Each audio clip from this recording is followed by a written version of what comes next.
Everybody knows Gerald Celente. If you don't know him, I don't know what you're reading out there. I don't know what you're listening to. You must think that when the government talks about green shoots coming up, you must believe that stuff because you're not even taking the time to explore the other side of the financial, the economic, the political world that says it's just not true. Everybody knows Gerald Celente, the world's #1 trends forecaster. The best quote I know is when CNN headline, our own network right here, says when CNN wants to know about the top trends, they ask Gerald Celente. You can't do much better than that, Gerald. Oh, thanks, Dan. Well, it's great to have you on. I have to tell you, I asked you to come on specifically today because we have so many friends of the show that have said they've heard you before and we don't have you on enough. So since we kind of sort of are on the same page on a lot of things, a lot of these folks that are listening to us are also listening to you. And they're hearing you say that the end of this year, end of 2010, roughly, is potentially a very cataclysmic time for us. Now, I think we've got I don't think we're going to run into the end of the world as we know it, but they're going to be tough times. But a lot of folks are saying, gee whiz, do I need to change the way I act, I live, treat my family, the way I invest? Do I need to do what Gerald says because Gerald's right at the end of the year? Tell me what you believe the world is going to look like on December 31st of this year. I believe that by the time the clock strikes 2011, everyone will have known there was no recovery, and that we're moving into much worse times, nothing less than a greatest depression. There's been no recovery. This has just been a cover-up with stimulus money. And I was listening to one of the ads before and about China real estate. Mm-hmm. You know, the Chinese government is buying up most of the real estate. They're funding it through the auctions. There's massive overcapacity in virtually every area of manufacturing. They have 1.3 billion people and 1 million problems, and people better get this straight in their head. The whole capitalistic game is brand new to China. They're not the geniuses that everybody's making them out to be. And they're going to be facing very difficult times because consumption worldwide is going to decrease. You start looking behind these numbers, for example, with the auto sales. They're giving cars away. They're doing anything they can to sell a car and sell it to anyone. Yeah, the numbers are going up. And let's remember also that in President Obama's great financial reform package, and I use that word great sarcastically, the auto industry was eliminated from being watched over because they're doing some really deals that are questionable that are suckering in a lot of people to buy things that they can't afford. And then we look at the real estate market, and we've seen how it's declined since those generous tax breaks have been pulled away. And if people are listening, they have to understand what they're watching. And this is nothing more than the presidential reality show. And I can't make this stuff up. I saw President Obama, and I only have to do this stuff because of my work, things that I hate to do. And one of them was to watch The View last week, to watch Obama on it. Yeah. You want to talk about cheap theater.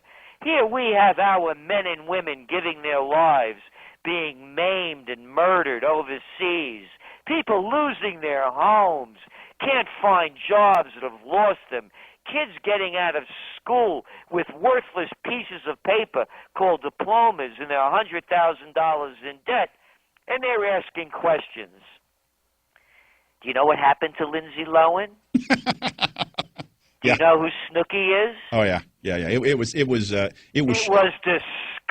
It was shameless. How could any man sit there and act like that? No man that I know. I couldn't imagine Eisenhower there.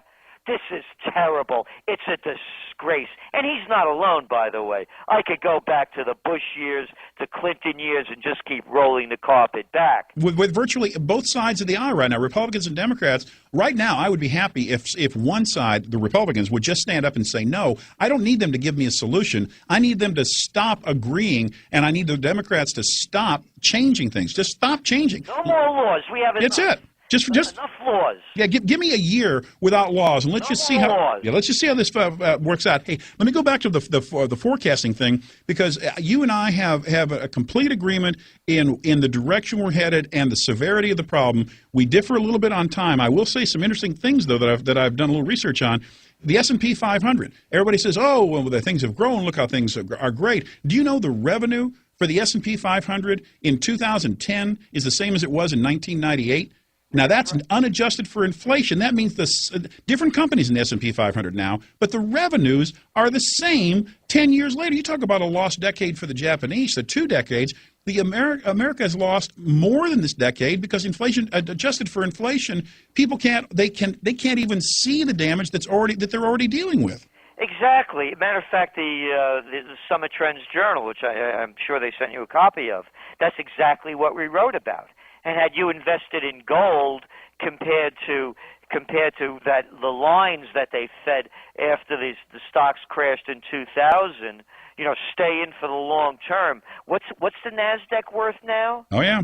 What is it around? What 2000 what? 23. Hang on, that's it. You caught me a little off guard here. Hold on, I'm going to have it for you in 2 seconds.